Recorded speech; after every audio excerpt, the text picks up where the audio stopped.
अस्सलाम वालेकुम नाजरीन, अब तक की सबसे बड़ी खबर। मोहम्मद आमिर के फैंस के लिए बहुत ही बड़ी खुशखबरी सामने आ गई है।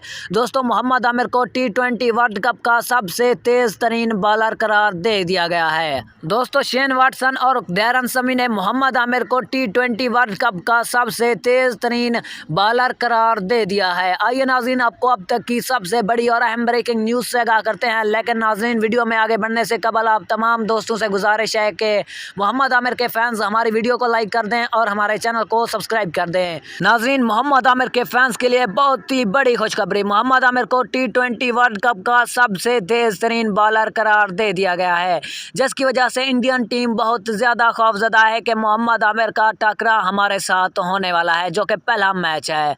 तो दोस्तों, क्रिकेट शौकीन और मोहम्मद आमिर के फैंस ने अगर अभी तक भी हमारी वीडियो को लाइक और हमारे चैनल को सब्सक्राइब नहीं किया है तो जल्दी से कर दें। नाजरीन, मिलते हैं नेक्स्ट अच्छी सी वीडियो में, तब तक के लिए अल्लाह निगहबान।